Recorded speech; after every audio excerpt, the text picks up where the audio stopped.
Hello my dear students, welcome all of you to my YouTube channel Crack Board Exam, and this is lecture number 8 of chapter 3 current electricity unit 2 of class 12.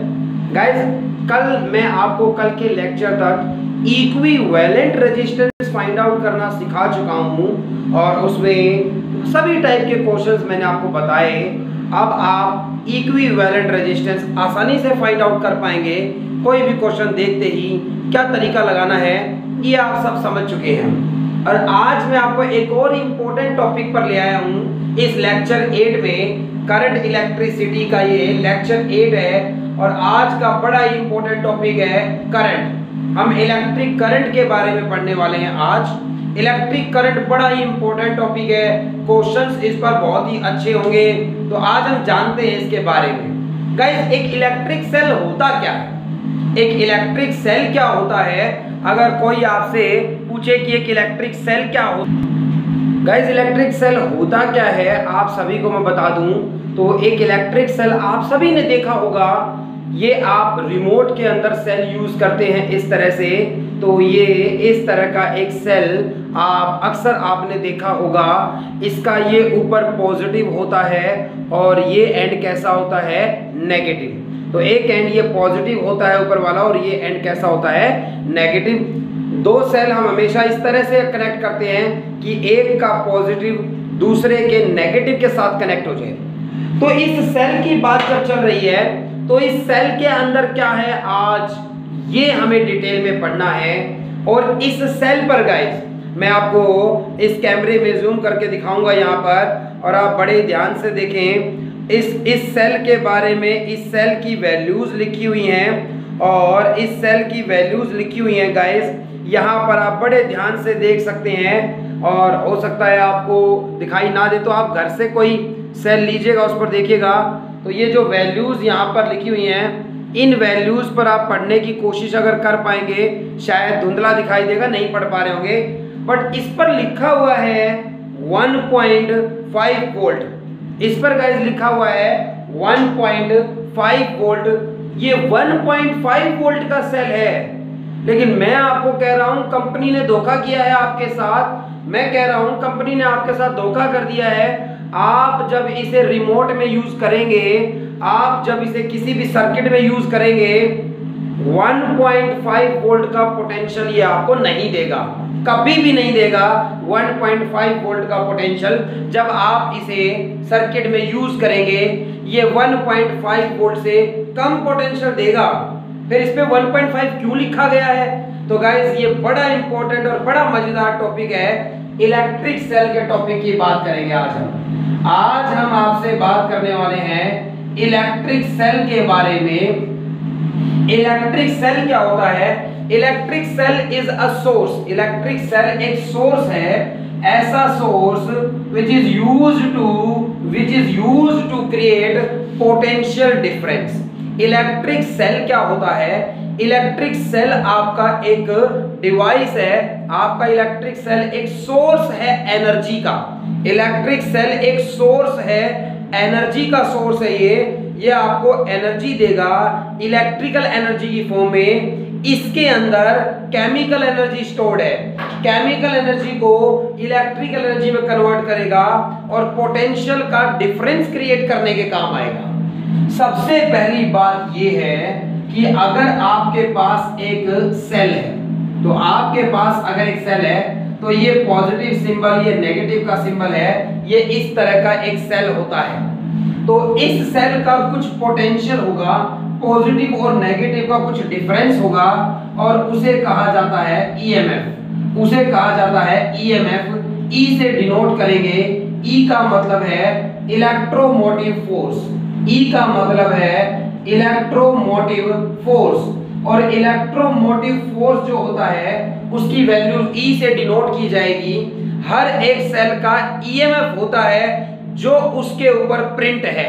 अगर इस cell पर 1.5 volt लिखा हुआ है तो 1.5 volt इस cell का potential है। कोई भी बच्चा भूल ना जाए, 1.5 वोल्ट इस सेल का पोटेंशियल है, सॉरी ईएमएफ है। तो 1.5 वोल्ट इस सेल का क्या गिवन है, ईएमएफ गिवन है। मतलब किसी भी सेल पर जो प्रिंटेड है, जो वैल्यू उस सेल पर प्रिंटेड है कि इतना पोटेंशियल ये सेल आपको देगा, कंपनी वाला कहकर दे रहा है, वो ईएमएफ है। पेपर में ये मत लिख देना कि जो कंपनी वाला कह रहा है वो ईएमएफ है। ईएमएफ की कुछ अलग डेफिनेशन हम लिखेंगे। एक सेल बना किस तरह से, एक सेल की जब बात आई है, केमिस्ट्री में आपने इलेक्ट्रोकेमिस्ट्री पढ़ी होगी तो आपने जान भी लिया होगा कि एक सेल किस तरह से बनाया जाता है। आपके पास इस तरह का गाइस कोई ना कोई कंटेनर टाइप होना चाहिए। हम लैब में, हम फिजिक्स लैब में जब बनाएंगे, दो तरह के सेल बनाते हैं हम। वैसे ये कॉपर का वेसल है, ये कॉपर का बना हुआ वेसल है, और इस कॉपर के वेसल के अंदर, इस कॉपर के वेसल के अंदर मैंने इसके अंदर ये एक चौक की रोड है यहाँ पर। तो ये एक चौक की रोड है। इस रोड के अंदर इस चौक रोड के अंदर एक मटेरियल है, एक इलेक्ट्रोड है, और वो कार्बन की इलेक्ट्रोड है। वो कार्बन की इलेक्ट्रोड है, तो वो कार्बन से बनी हुई इलेक्ट्रोड है। सभी बच्चे यहाँ पर ध्यान दें, कार्बन से बनी हुई एक इलेक्ट्रोड है इसके अंदर, कार्बन से बनी हुई एक इलेक्ट्रोड है इसके अंदर। ये कार्बन वाली जो रोड है, ये कार्बन वाली एक रोड है आपके पास, और ये कॉपर का वेसल है। और इन दोनों के बीच में मतलब इस वेसल के अंदर हमने एक इलेक्ट्रोलाइट भर दिया है। इन दोनों के बीच में हमने एक इलेक्ट्रोलाइट भर दिया है। फिलहाल मैंने कॉपर सल्फेट यूज किया है, CuSO4, और प्लस भाई H2SO4 की कुछ ड्रॉप्स मैंने डाल दी है। कॉपर सल्फेट एक्वस है, पानी में मिलाया गया है, और H2SO4 की कुछ ड्रॉप्स मैंने इसके अंदर डाल दी है। ये आपका लेक्लेंचे सेल बन गया है। एक और सेल बनाएंगे हम, डैनियल सेल। दो तरह के बनते हैं, जब लैब में आप पढ़ेंगे। नाम इनके क्यों है ऐसे मैं बताऊंगा आपको आने वाले टाइम के अंदर। तो ये इलेक्ट्रोलाइट जो भरा जाता है भाई, अब ये कॉपर का जो वेसल है ना, यहाँ पर ये जो कॉपर का वेसल है, यहाँ पर ये कॉपर का बना हुआ वेसल खुद पॉजिटिव की तरह बिहेव कर रहा है। ये आपका कॉपर का वेसल पॉजिटिव की तरह बिहेव कर रहा है, और ये कार्बन की रोड आपकी नेगेटिव की तरह बिहेव कर रही है। और एक पॉजिटिव टर्मिनल है, एक नेगेटिव टर्मिनल है, आपका एक सेल बनकर तैयार हो गया है। अगर आप एक एलईडी लगा दें, अगर आप इस बैटरी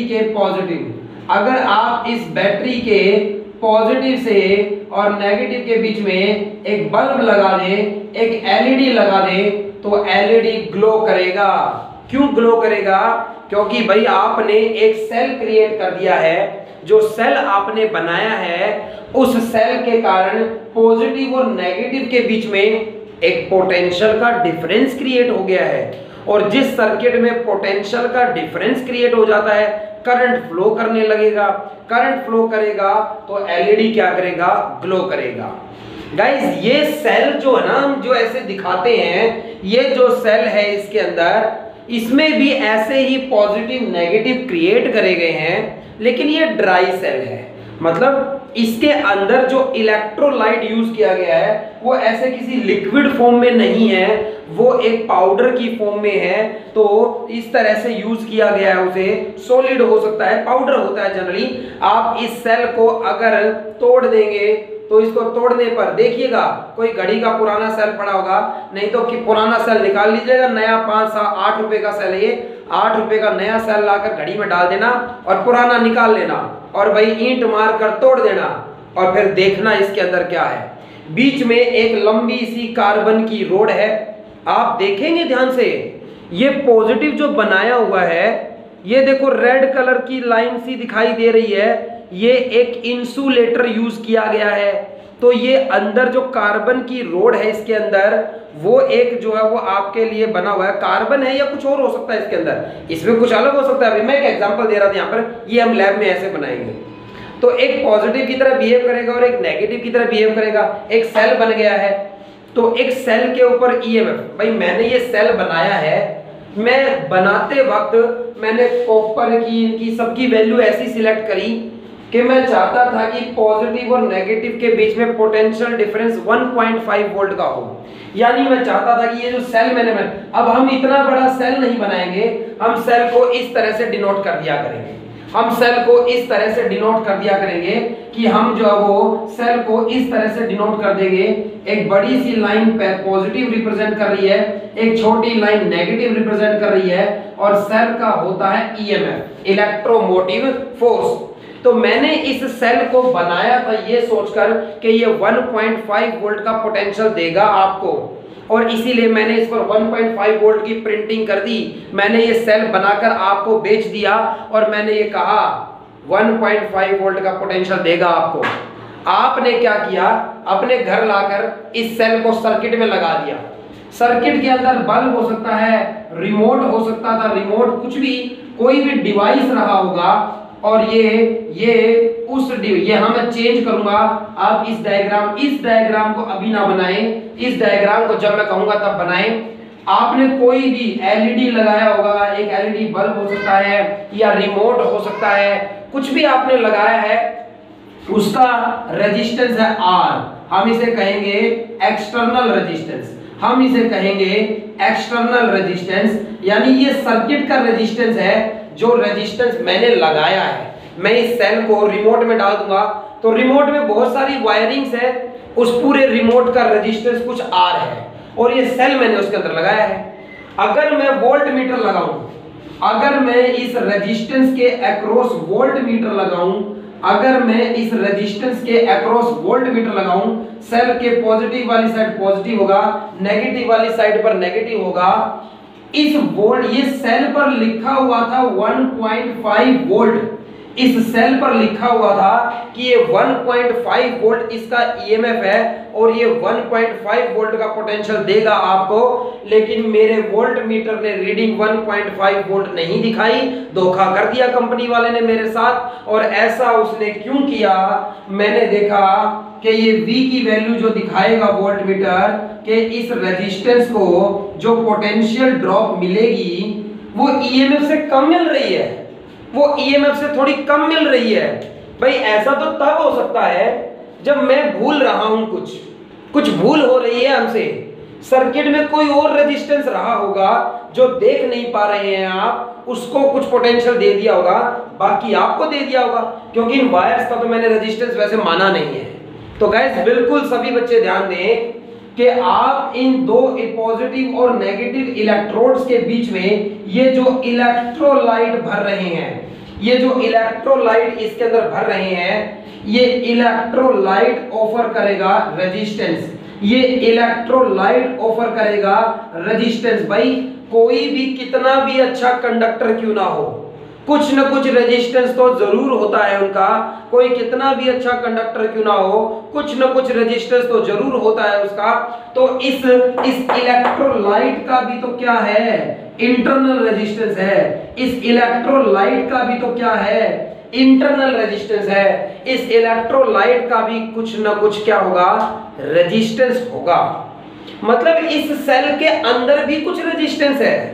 तो मैं इस सेल के अंदर नहीं दिखाऊंगा उसे, सेल तो मैं ऐसे ही कंप्लीट बना दूंगा, लेकिन इसके अंदर एक रेजिस्टेंस है, वो सर्किट में ऐसे दिखा दीजिए। वो इसी तरह से तो एक्ट कर रहा है जैसे यूं सर्किट में लगा दिया गया हो। मतलब सेल के अंदर जो रेजिस्टेंस है वो इस एक्सटर्नल रेजिस्टेंस के साथ सीरीज में है। तो यहां दिखा देता हूं कि ये स्मॉल r क्या है, इंटरनल रेजिस्टेंस ऑफ सेल है, इंटरनल रेजिस्टेंस ऑफ सेल है, इंटरनल रेजिस्टेंस ऑफ सेल है। एक सेल आपको गिवन है, उसका ईएमएफ ई है कि भाई 1.5 वोल्ट का पोटेंशियल देगा आपको, ऐसा कह दिया बाजार वाले ने। कंपनी वाले ने, लेकिन ऐसी रीडिंग दिखाई नहीं वोल्टमीटर ने, क्योंकि इस सेल का भी कुछ इंटरनल रेजिस्टेंस होता है ड्यू टू इलेक्ट्रोलाइट के कारण होता है। ये रोड्स जितनी ज्यादा डिप करी जाएंगी उतना ही कम रेजिस्टेंस होगा, और उसके बाद जितनी डिप करी जाएंगी उतना ही कम रेजिस्टेंस होगा, और रेजिस्टेंस टेम्परेचर पे डिपेंड करेगा। टेम्परेचर बढ़ेगा तो इंटरनल रेजिस्टेंस भी बढ़ेगा।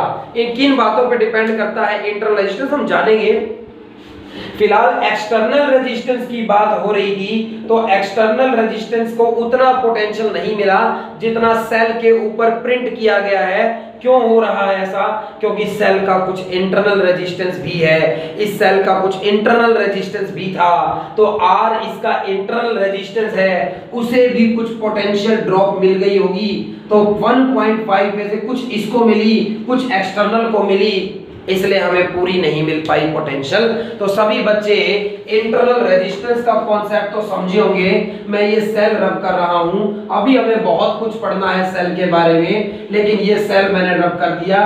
इंटरनल रेजिस्टेंस क्या है? हर सेल के अंदर एक इलेक्ट्रोलाइट यूज किया जाएगा, और वो इलेक्ट्रोलाइट कितना भी कंडक्टिंग क्यों ना हो, हर एक कंडक्टर का कुछ ना कुछ रेजिस्टेंस जरूर होता है, और कुछ ना कुछ रेजिस्टेंस होता है तो वही सेल का इंटरनल रेजिस्टेंस कहलाएगा।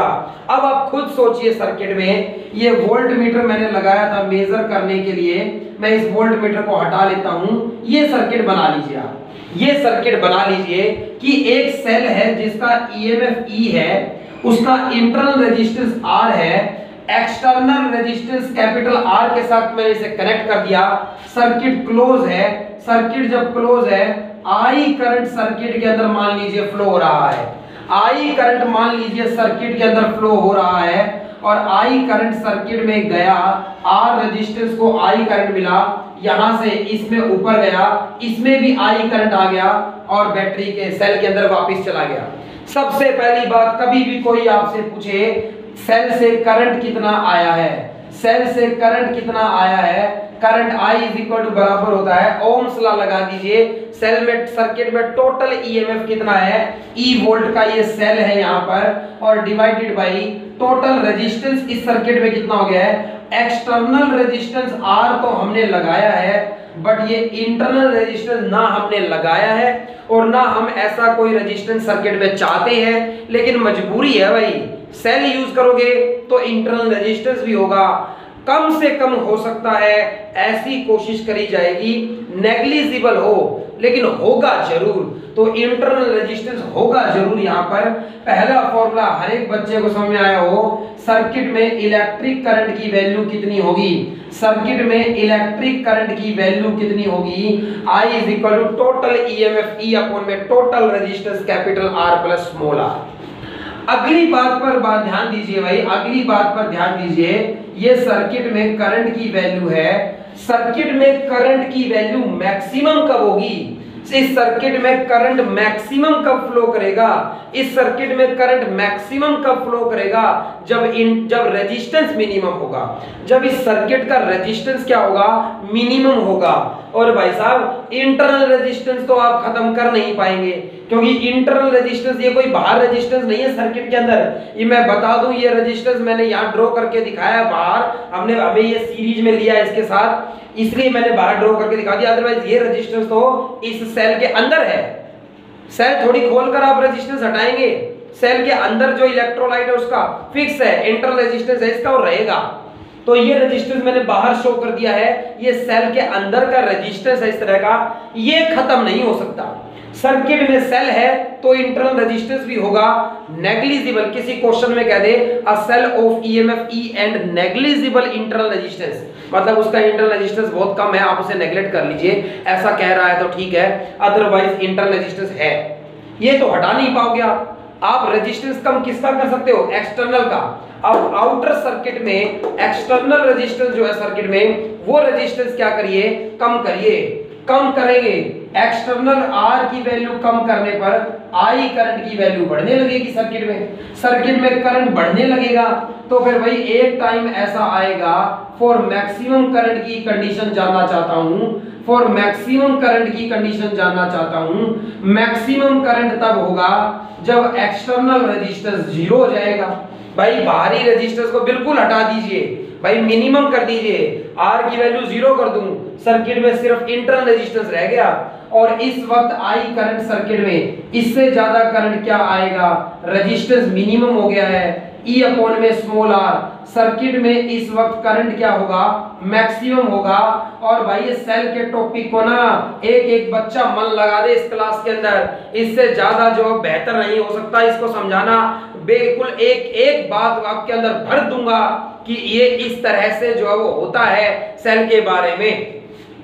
Maximum current E divided by R आ गया यहाँ पर। मैं एक और बात बता दूं आपको, ये एक्सटर्नल रेजिस्टेंस जीरो कैसे हो गया। आपने तो एक्सटर्नल रेजिस्टेंस असल में लगाया ही नहीं, आप मत रब करना, मैं तो समझा रहा हूं। एक्सटर्नल रेजिस्टेंस हटाने का मतलब, जीरो का मतलब क्या है, एक्सटर्नल रेजिस्टेंस जो है वो जीरो का मतलब क्या है, ये सेल का पॉजिटिव है और ये सेल का नेगेटिव है। पॉजिटिव से डायरेक्ट जोड़ दीजिए एक वायर से नेगेटिव में। घर पे कैसे करके देख सकते हैं, घर पे कैसे करके देख सकते हैं, अगली क्लास में जरूर दिखाऊंगा। इस बार ध्यान से, दिमाग में नहीं रहा, उतर गई है दिमाग से बात, मेरे को ध्यान नहीं रहा कि ये ऐसे बताना था आपको प्रैक्टिकली। नेक्स्ट लेक्चर में जरूर बताऊंगा। क्या बता सकते हैं आप, क्या घर पे चेक करेंगे, आप घर पे चेक करके देखिएगा। ये सेल लगा हुआ है इस तरह का, या कोई बैटरी होगी आपके पास, चेक करना है आपको शॉर्ट सर्किट के बारे में। एल्यूमिनियम फॉइल, आप खाना पैक करते हैं ना जिसमें घर पे, वहां से एक स्ट्रिप ले लीजिए, एक स्ट्रिप रिबन के जैसी, जैसे रिबन होता है, रिबन के जैसे एक स्ट्रिप ले लीजिए। उस स्ट्रिप का एक एरिया एंड यहां पर कनेक्ट करिए, दूसरा यहां पर कनेक्ट करिए, स्पार्क दिखाई देगी। एल्यूमिनियम फॉइल क्यों ली, कोई वायर क्यों नहीं ली, क्योंकि इसकी वोल्टेज, इसका ईएमएफ बहुत कम है। आप अगर एक वायर यूज करोगे तो वायर का ही रेजिस्टेंस बहुत हो जाएगा, शॉर्ट सर्किट जैसा केस बन नहीं पाएगा। लेकिन भाई एल्यूमिनियम फॉइल रिबन जितनी थिकनेस की, रिबन जितनी थिकनेस होगी तो एरिया तो बहुत ज्यादा बढ़ा दिया आपने, एरिया आपने इतना ज्यादा कर दिया, रेजिस्टेंस इनवर्सली प्रोपोर्शनल होता है एरिया के, रेजिस्टेंस इतना ज्यादा कर दिया, सॉरी एरिया इतना ज्यादा कर दिया कि रेजिस्टेंस ना के बराबर हो जाएगा। और डायरेक्ट पॉजिटिव से नेगेटिव डायरेक्ट जोड़ दीजिए, स्पार्क दिखाई देगी आपको, और स्पार्क आपको दिखाई देगी और हो सकता है एल्यूमिनियम फॉइल जल जाए। अगर आपने इस बैटरी के इसके बजाय 9 वोल्ट की बैटरी यूज करी हो, मैं दिखाऊंगा आपको नेक्स्ट क्लास में, 9 वोल्ट की बैटरी भी मेरे पास है, तो 9 वोल्ट की बैटरी अगर आपने यूज करी तो आपको जलती हुई दिखाई, क्यों, क्योंकि भाई करंट बहुत ज्यादा आएगा, इतना करंट आएगा कि वो हीट प्रोड्यूस करेगा, जूल हीटिंग होगी। तो सभी को मैं बताऊंगा ये बातें जरूर, जो वो आप सब रखिएगा। एक्सटर्नल रेजिस्टेंस हटाकर डायरेक्ट पॉजिटिव नेगेटिव जोड़ दूं, पॉजिटिव नेगेटिव जब भी डायरेक्ट कांटेक्ट में आते हैं शॉर्ट सर्किट हो गया। सर्किट छोटी कर दी आपने, शॉर्ट सर्किट क्यों कहते हैं उसे, बिना रेजिस्टेंस के नेगेटिव पॉजिटिव जोड़ दिए। अब करंट, भाई एक्सटर्नल रेजिस्टेंस करंट को कंट्रोल करता था, जब ये एक्सटर्नल जुड़ा हुआ था आई कंट्रोल्ड अमाउंट में करंट था और इसलिए आराम से करंट फ्लो हो रहा था, सर्किट काम कर रही थी, सारे एप्लायंसेस चल रहे थे। जब कभी भी पॉजिटिव नेगेटिव डायरेक्ट कांटेक्ट में आ जाते हैं, करंट एकदम से बहुत ज्यादा आएगा, क्यों, क्योंकि एक्सटर्नल रेजिस्टेंस आपने हटा दिया, करंट मैक्सिमम आएगा, मैक्सिमम करंट आएगा। एक्सटर्नल रेजिस्टेंस जीरो को कहा जाएगा शॉर्ट सर्किट का केस कहा जाएगा। शॉर्ट सर्किट में, शॉर्ट सर्किट कर दिया हमने, शॉर्ट सर्किट में करंट बहुत सारा आएगा, इसीलिए इतनी ज्यादा हीट प्रोड्यूस हो जाती है वायर्स के अंदर कि कई बार शॉर्ट सर्किट के कारण बिल्डिंग्स में आग लग जाती है। और अब दिल्ली गवर्नमेंट या सेंट्रल गवर्नमेंट या स्टेट गवर्नमेंट जो है वो काफी सख्त हो गई है इस बात पर कि हर एक बिल्डिंग जो कॉमर्शियल है उसमें फायर सेफ्टी डिवाइस लगाए जाएं, शॉर्ट सर्किट ना हो, ऐसा चेक किया जाए कि भाई ठीक से वायरिंग की गई है, तो अर्थ वायर लगाई गई है ताकि शॉर्ट सर्किट के केस ना बने, आग ना लगे। भाई बहुत सारे बार केस में आग लगती है शॉर्ट सर्किट के कारण, गाड़ियों में आग लग जाती है शॉर्ट सर्किट के कारण, तो ध्यान रखिएगा। तो ये आप देखेंगे कि सर्किट में मैं फॉर्मूले बताता जा रहा हूं आपको। सेल लगाया, उसका एक इंटरनल रेजिस्टेंस है, सेल का ईएमएफ ई है, इंटरनल रेजिस्टेंस आई है, और एक आपने एक्सटर्नल रेजिस्टेंस कौन है, जो भी आपका डिवाइस है, जो आप सेल से चलाने की कोशिश कर रहे हैं, वो आपका एक्सटर्नल रेजिस्टेंस वाला डिवाइस है। और भाई करंट सर्किट में E अपॉन में capital R plus small r, circuit में मैक्सिमम करंट कब होगा, सर्किट में मैक्सिमम करंट कब होगा, सर्किट में मैक्सिमम करंट तब होगा जब एक्सटर्नल रेजिस्टेंस 0 होगा और ये वैल्यू होगी मैक्सिमम करंट की। हमें कभी मैक्सिमम करंट रखना नहीं है। क्यों रखूं भाई मैं मैक्सिमम करंट? क्योंकि जब ये मैं हटा दूंगा, यही हट गया तो मैक्सिमम करंट है, शॉर्ट सर्किट कर दिया, सारा पोटेंशियल ये इंटरनल रेजिस्टेंस यूज कर जाएगा, हमें तो कुछ काम ही नहीं मिला, तो हम शॉर्ट सर्किट जैसा कुछ कभी करेंगे नहीं। ये तो मैंने मैक्सिमम करंट की आपको कंडीशन बताई है कि सर्किट में मैक्सिमम करंट कब होता है। अब मेरी बात सुनिए, अब बड़े ध्यान से अगले फॉर्मूले की बात सुन लीजिएगा। मैं अगले फॉर्मूले की बात करूंगा तो अगले फॉर्मूले की बात कुछ इस तरह से है। आई करंट आया है आपके इस सेल से, टोटल जो पोटेंशियल देना चाहता है ये सेल आपको E वोल्ट का पोटेंशियल देना चाहता है। आई करंट आएगा, इस एक्सटर्नल रेजिस्टेंस को V कितना मिला, V is equal to I into में कैपिटल R। इस इंटरनल रेजिस्टेंस को कितना मिला, V डैश नाम दिया और I इंटू में क्या हो गया, स्मॉल r। तो सभी बच्चे ध्यान दें, टोटल EMF सेल के ऊपर कितना लिखा हुआ है, E लिखा हुआ है। उसमें से कुछ पोटेंशियल किसको दिया इसने, इस एक्सटर्नल वाले रेजिस्टेंस को दे दिया, और प्लस कुछ पोटेंशियल किसको दे दिया, अपने इंटरनल रेजिस्टेंस को दे दिया। जो रेजिस्टेंस किसके कारण है, इलेक्ट्रोलाइट के कारण है। इसकी मजबूरी है भाई, इलेक्ट्रोलाइट के बिना सेल नहीं बनेगा और उसका कुछ ना कुछ रेजिस्टेंस जरूर होगा, और करंट उसके अंदर से फ्लो करेगा तो वो पोटेंशियल ड्रॉप भी लेगा। तो फिर भाई ये मजबूरी हो गई है, तो फिर भाई ये मजबूरी हो गई है, E is equal to V plus ये इंटरनल रेजिस्टेंस को कितना पोटेंशियल मिला है, I इंटू में स्मॉल r लिख देता हूं, और भाई पोटेंशियल डिफरेंस आपको कितना मिला, आपको कितना मिला वो V is equal to E minus क्या हो गया, IR। कि असल में कंपनी ने सेल तो बनाया था, आप खुद अगर बना रहे हैं सेल, मैंने बताया कैसे बना सकते हैं आप, बहुत आसान तरीका है। लैब में सारे आपको एपरेटस मिलेंगे, आपको एक वेसल मिलेगा कॉपर का, आप उसके अंदर कॉपर सल्फेट भी आपको केमिस्ट्री लैब से मिल जाएगा, पानी मिलेगा आपको अपनी लैब में, H2SO4 मिलेगा आपको, और कार्बन की वो रोड भी मिलेगी, जिंक की रोड भी मिलेगी आपको दूसरा सेल बनाने के लिए या पॉजिटिव नेगेटिव बनाने के लिए। कार्बन की रोड हम और कहीं भी यूज कर सकते हैं, जिंक की रोड हम कॉपर वाले में जिंक की रोड यूज करेंगे गाइस। वैसे हम कॉपर वाले में जो अभी मैंने सेल बनाकर दिखाया था उसमें कार्बन की बजाय आप जिंक की रोड का यूज करेंगे, और तब पॉजिटिव नेगेटिव की तरह कार्बन रोड हम अमोनिया वाले में यूज करेंगे, ठीक है, वहां पर एक जिंक होगी और ये ठीक करेंगे इसको हम बात को। तो सभी बच्चे ध्यान देंगे कि V इज इक्वल टू बराबर है, V इज इक्वल टू बराबर है E माइनस आई आर के, कि कितना पोटेंशियल ये सेल आपको दे पाएगा, कितना पोटेंशियल ये सेल आपको दे पाएगा। EMF इसके ऊपर कंपनी ने लिखा तो E है, लेकिन E कभी नहीं दे पाएगा ये आपको, उसमें से माइनस कर दूं I इंटू में R, क्योंकि I इंटू में इतना पोटेंशियल इंटरनल रेजिस्टेंस को जाएगा, तो बच गया जितना वो आपको मिलेगा। इसीलिए कंपनी से धोखा हो रहा था।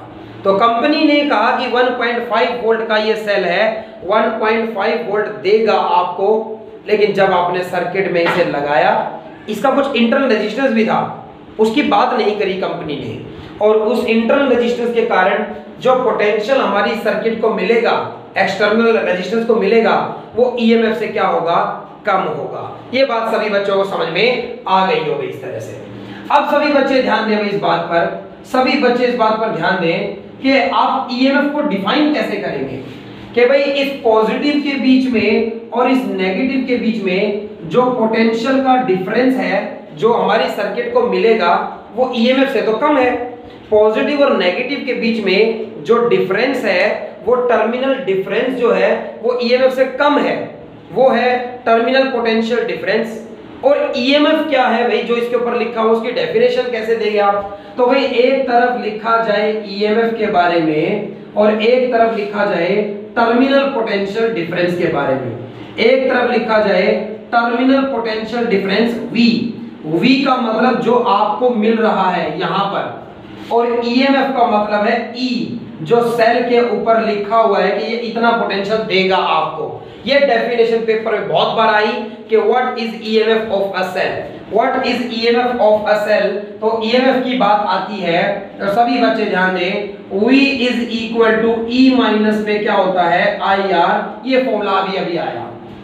ओपन सर्किट में अगर I इज इक्वल टू 0 है, सर्किट में करंट की वैल्यू क्या है 0 है, मतलब ओपन सर्किट जिसे कहते हैं, यानी सेल का कोई यूज ही नहीं हो रहा है।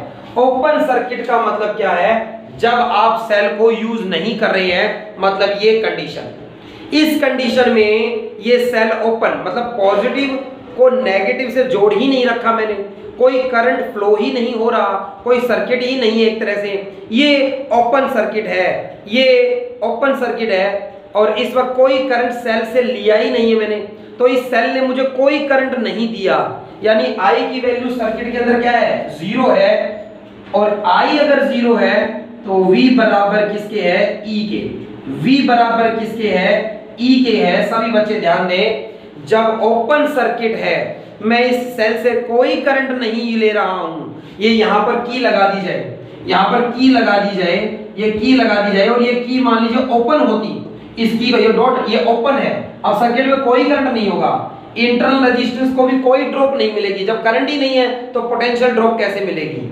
अब इस पॉजिटिव और नेगेटिव एनोड और कैथोड के बीच में जो पोटेंशियल का डिफरेंस है वो उतना होगा जितना इसके ऊपर प्रिंट किया हुआ है, यानी V बराबर किसके आ गया E, EMF के बराबर आ गया। जब सर्किट क्या है ओपन है, जब सर्किट ओपन है तो ओपन सर्किट में टर्मिनल पोटेंशियल डिफरेंस, पॉजिटिव और नेगेटिव टर्मिनल का पोटेंशियल का डिफरेंस EMF के बराबर है। और आप फिर ये कहेंगे फायदा क्या रहा, हम ओपन सर्किट क्या होगी, जाहिर सी बात है मैं सेल को यूज करूंगा, इस सेल को रिमोट में डाला, जैसे ही इस सेल को रिमोट में डाला तो वही सर्किट कर दिया आपने कंप्लीट, सर्किट कंप्लीट कर दी तो करंट भी फ्लो करेगा, और सर्किट में करंट फ्लो करेगा तो E is equal to V is equal to E minus IR है। I is not equal to 0, जब करंट 0 के बराबर नहीं है तब जो V होगा, यानी पॉजिटिव और नेगेटिव के बीच का जो डिफरेंस होगा वो हमेशा ही EMF से क्या होगा कम रहेगा, यानी जब सेल को यूज करोगे तो हमेशा ही जितना उस पर लिखा हुआ है उससे कम पोटेंशियल मिलेगा, और जब ये ऐसे लिया हुआ है इसको यूज नहीं कर रहे हैं तब पॉजिटिव और नेगेटिव का डिफरेंस EMF के बराबर है। तो ये EMF क्या है कि terminal potential difference in open circuit EMF होता है, और जब क्लोज सर्किट है, जब आप करंट ड्रॉ कर रहे हैं, सेल से करंट ले रहे हैं कुछ, तो टर्मिनल पोटेंशियल डिफरेंस हमेशा ही EMF से क्या होगा कम होगा, उसे हम कहेंगे टर्मिनल पोटेंशियल डिफरेंस। सभी बच्चे लिखेंगे, भाई ना समझ में आने वाला बच्चा मेरे से व्हाट्सएप पे जरूर कमेंट करेगा, ताकि मैं कल की लाइव क्लास में इसके बारे में बात चला सकूं कि भाई ये समझ में अगर नहीं आया था तो ये फॉर्मूला आ गया था V is equal to E minus IR का, इसी फॉर्मूले का यूज कर मैंने क्या किया है, एक तरफ EMF की बात करी है और एक तरफ टर्मिनल पोटेंशियल डिफरेंस की बात करी है। तो EMF की definition V is equal to E आ गया है, इसी के नीचे डेफिनेशन लिखिए, मेरे पास स्पेस नहीं है मैं यहां लिख रहा हूं इसलिए कि EMF ऑफ अ सेल क्या होता है, EMF of a cell, EMF of a cell, EMF of a cell is the, EMF of a cell is the, EMF of a cell is the potential difference across the terminals, across the terminals of cell, across the terminals of cell when no current, when no current is drawn, when no current is drawn from the cell, जब cell से कोई current आप नहीं ले रहे हो, जब cell से कोई करंट आप नहीं ड्रॉ कर रहे हो, तो कोई करंट नहीं ले रहे हो, तो जो पॉजिटिव और नेगेटिव में डिफरेंस है पोटेंशियल का वही EMF है, वही इसका क्या है EMF है। और जब आप पोटेंशियल ले रहे हो यहां पर V is equal to E के बराबर होगा, और ये मैं कह दूं आपको टर्मिनल पोटेंशियल डिफरेंस, ये जो है terminal potential difference across the terminals of cell, across the terminals of cells is the potential difference, is the potential difference when some current when some current is drawn from the cell, when some current is drawn from the cell, जब cell से कुछ current लिया जा रहा है, जब cell से कुछ करंट लिया जा रहा है उस केस में, जब सेल से कुछ करंट लिया जा रहा है, जब सेल से कुछ करंट लिया जा रहा है उस केस में जो पॉजिटिव नेगेटिव का डिफरेंस होगा वो ईएमएफ से कम होगा और वो V लेस देन E होगा। उस केस में V लेस देन E होगा।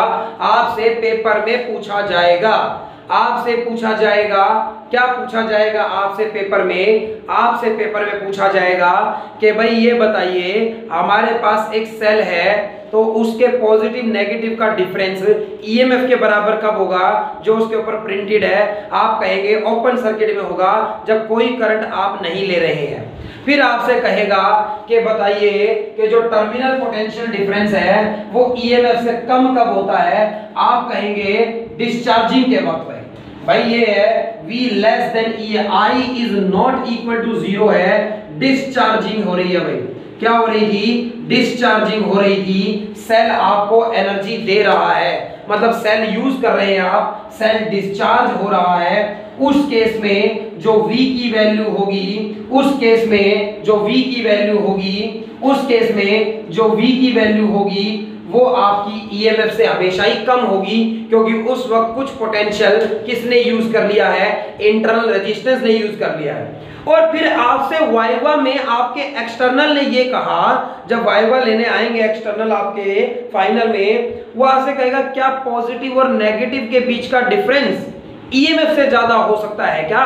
आपसे बहुत ही इंपॉर्टेंट क्वेश्चन आपसे पूछ लिया कि क्या पॉजिटिव और नेगेटिव, सेल के पॉजिटिव और नेगेटिव का डिफरेंस जो है, जो लिखा हुआ है ईएमएफ, उससे भी ज्यादा हो सकता है क्या? तो भाई बिल्कुल आप ये कहेंगे नहीं हो सकता, और मैं कहूंगा हो सकता है, और आप भी फिर ये समझ जाएंगे during charging of a cell, during charging of a cell. भाई एक अभी तक आप अगर आप सेल को यूज कर रहे हैं, सेल से करंट ले रहे हैं तो डिस्चार्ज हो रहा है सेल, और जब सेल डिस्चार्ज हो रहा है उस वक्त जो पोटेंशियल है वो ईएमएफ से कम है। लेकिन जब सेल चार्ज हो रहा है, ये एक सेल था, पॉजिटिव है नेगेटिव है, इसका इंटरनल रेजिस्टेंस है इस तरह से, और एक एक्सटर्नल रेजिस्टेंस भी लगाया हुआ है सर्किट में करंट को कंट्रोल करने के लिए। इस सेल से बड़ी सेल या इस सेल से बड़ी बैटरी लगा दी, एक तरफ पॉजिटिव है एक तरफ नेगेटिव है, बड़ी बैटरी उल्टी करके लगा दीजिए भाई। इससे पहले तो मैं ये समझाता आया हूं कि इस तरह से पॉजिटिव से पॉजिटिव हम कभी नहीं जोड़ते, मैं पोटेंशियल माइनस करता हूं ऐसे केस में। क्वेश्चन भी दिए हैं आपको, टेस्ट में भी दिया था एमसीक्यू में, और संडे टेस्ट में भी दिया था ऐसा क्वेश्चन।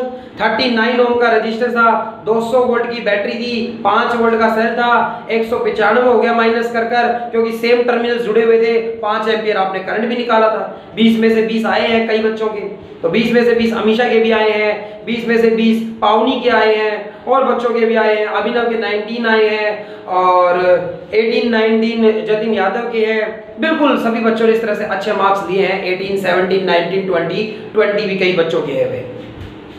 तो ये उल्ट लगा दी, क्योंकि अब मैं चार्जिंग कर रहा हूँ। आपका मोबाइल फोन है, आपके मोबाइल फोन की बैटरी खत्म हो जाती है, आप चार्जर लगा देते हैं, बड़ा सोर्स लगा दिया आपने रिवर्स में, और इसलिए चार्जिंग हो रही है। तो चार्जिंग के वक्त करंट रिवर्स है। अभी तक तो ये सेल आपको करंट दे रहा था, लेकिन अब बड़ी बैटरी लगाऊंगा तो करंट सर्किट में आई करंट रिवर्स हो जाएगा। आई करंट रिवर्स हो जाएगा तो आई करंट जितना इस सेल का ईएमएफ है उतना तो पोटेंशियल इस सेल को देगा ही देगा। तो जितना जो है वो इस सेल का पोटेंशियल है ई, इस सेल का ईएमएफ कितना है उतना जो है वो पोटेंशियल ड्रॉप इस सेल को देगा ये करंट, जो इस बैटरी से करंट आ रहा है। यानी अभी तक एनर्जी ले रहे थे डिस्चार्जिंग में, अब एनर्जी दे रहा हूं इस सेल को, ये चार्जिंग कर रहा है, और इसका जो इंटरनल रेजिस्टेंस है उसको भी पोटेंशियल की ड्रॉप देगा ये, वो प्लस कर दूंगा इस बार, करंट की डायरेक्शन रिवर्स है, हम बाहर से एनर्जी दे रहे हैं, और V is equal to E plus IR।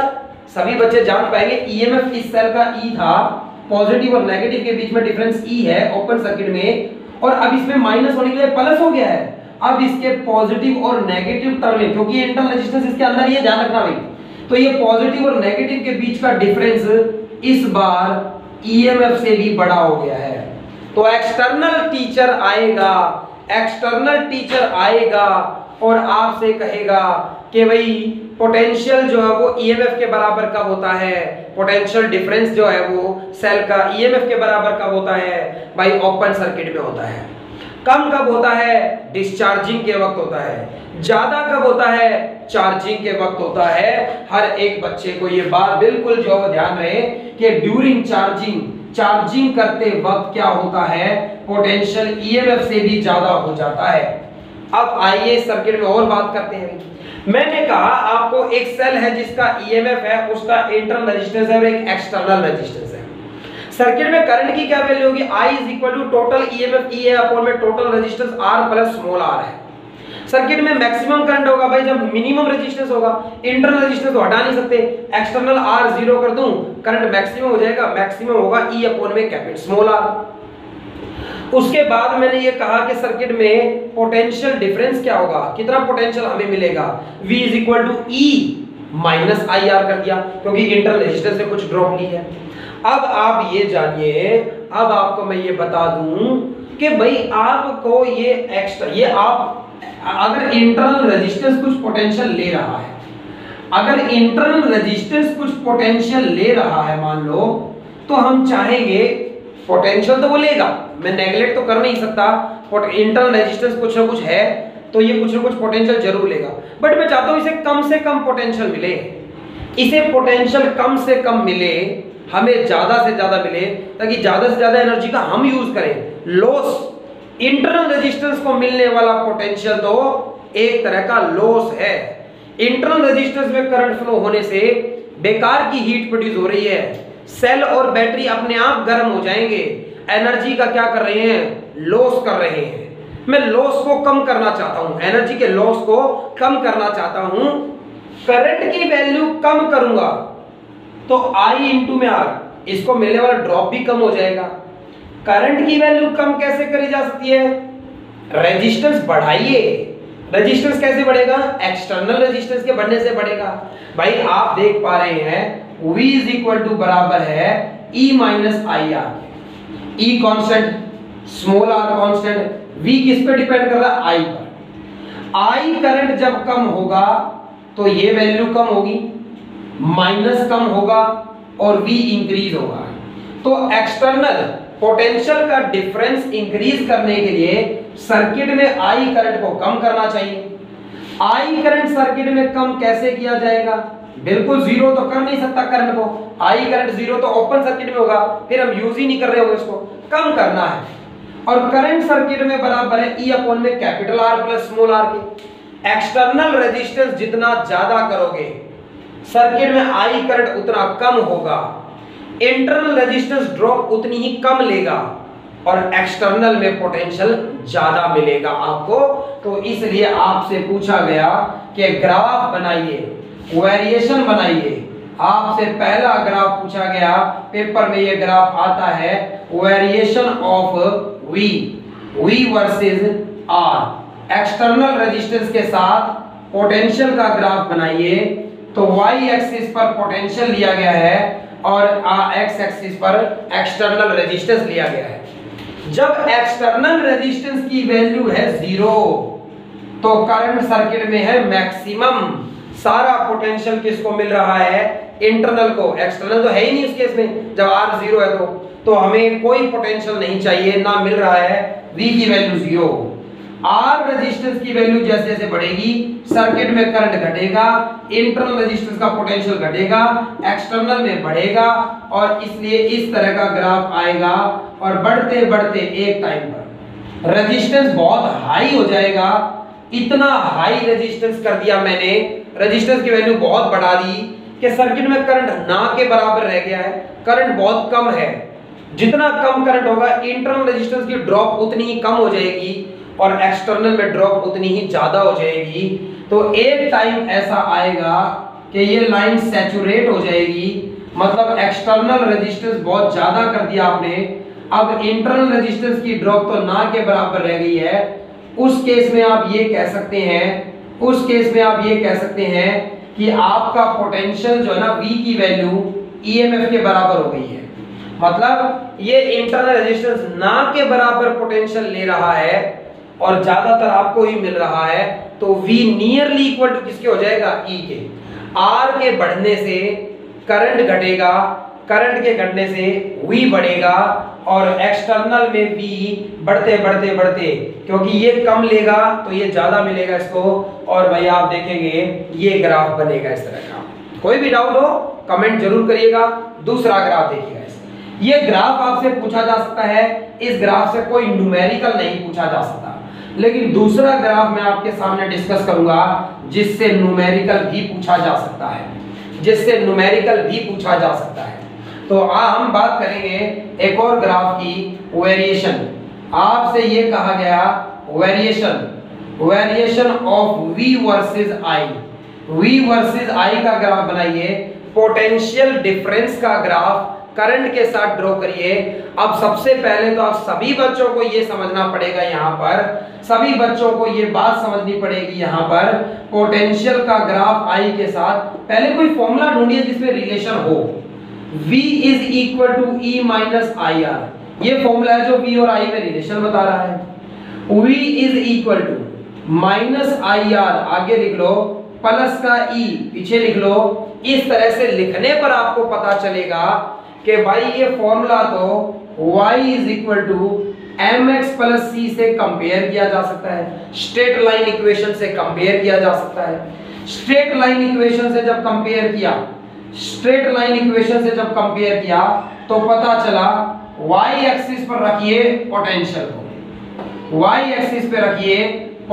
को, x एक्सिस पर रखिए करंट के साथ ग्राफ बनाना ना, तो I versus V versus I कह रहा है। x एक्सिस पर रखिए I करंट को, यहाँ पर I करंट लिया गया है, तो इस x एक्सिस पर I करंट लिया गया है, y एक्सिस पर पोटेंशियल लिया गया है, और अब कह रहा है स्ट्रेट लाइन ग्राफ बनाइए, नेगेटिव साइन बता रहा है, स्लोप नेगेटिव है, नेगेटिव साइन बता रहा है, स्लोप नेगेटिव है, और प्लस c का मतलब है पॉजिटिव y एक्सिस पर इंटरसेप्ट है, नेगेटिव स्लोप y एक्सिस पर इंटरसेप्ट। सभी बच्चे जान गए हैं लाइन इस तरह की स्ट्रेट बनेगी, ये यहाँ पर थीटा एंगल जो बनेगा उससे tan थीटा करके स्लोप जाना जा सकता है, तो ये थीटा एंगल बन रहा है यहाँ पर, तो tan थीटा लिख लेंगे यहाँ पर आप। स्लोप जो है ना, स्लोप किसके बराबर है, R इंटरनल रेजिस्टेंस के बराबर में। भाई इस ग्राफ का स्लोप क्या बता रहा है, इंटरनल रेजिस्टेंस की वैल्यू बता रहा है, सभी बच्चों को समझ में आ जाए। भाई स्लोप क्या होता है, परपेंडिकुलर बाई दिस, तो स्लोप क्या होता है, परपेंडिकुलर बाई दिस। और भाई सभी बच्चे यहाँ पर ध्यान दें, V is equal to E minus IR, V is equal to E minus IR। जब I की वैल्यू 0 है तो V बराबर किसके है, E के। जब I की वैल्यू 0 है तो V बराबर किसके है, E के है। तो यहाँ I की वैल्यू 0 थी, तब ये ग्राफ ऊपर से स्टार्ट हुआ, यानी ये इंटरसेप्ट जितना है वही EMF की वैल्यू है। जब सर्किट में I करंट 0 था, ओपन सर्किट थी, तब V बराबर किसके था, E के। जैसे जैसे करंट बढ़ा वैसे वैसे V घटा, और एक टाइम पर यहाँ पहुंचकर यहाँ करंट की वैल्यू मैक्सिमम हो गई होगी, और उस वक्त V की वैल्यू 0 हो गई है। तो सभी बच्चे ध्यान दें कि भाई ये बातें आपको सीखने को मिली हैं। ये ग्राफ अगर कभी आपको दे दिया जाए, इस ग्राफ से अगर आपसे क्वेश्चन पूछे जाएंगे, हर एक बच्चा समझ जाए, भाई मेरा हर एक प्यारा स्टूडेंट समझ जाए कि भाई V is equal to E minus IR में I 0 रखने पर V बराबर E होता है। तो ये ग्राफ यहाँ से स्टार्ट हुआ, I की वैल्यू जब 0 थी तो ये V की वैल्यू E के बराबर थी। I बढ़ता गया, V घटता गया, और V 0 कब हो जाता है, शॉर्ट सर्किट में, जब I मैक्सिमम हो जाता है। तो जब I is equal to I maximum हो गया है, तब V की वैल्यू क्या हो गई है, 0। तो Y एक्सिस पर कहां पर इंटरसेप्ट कर रहा है, y का इंटरसेप्ट देखते आप बता देंगे।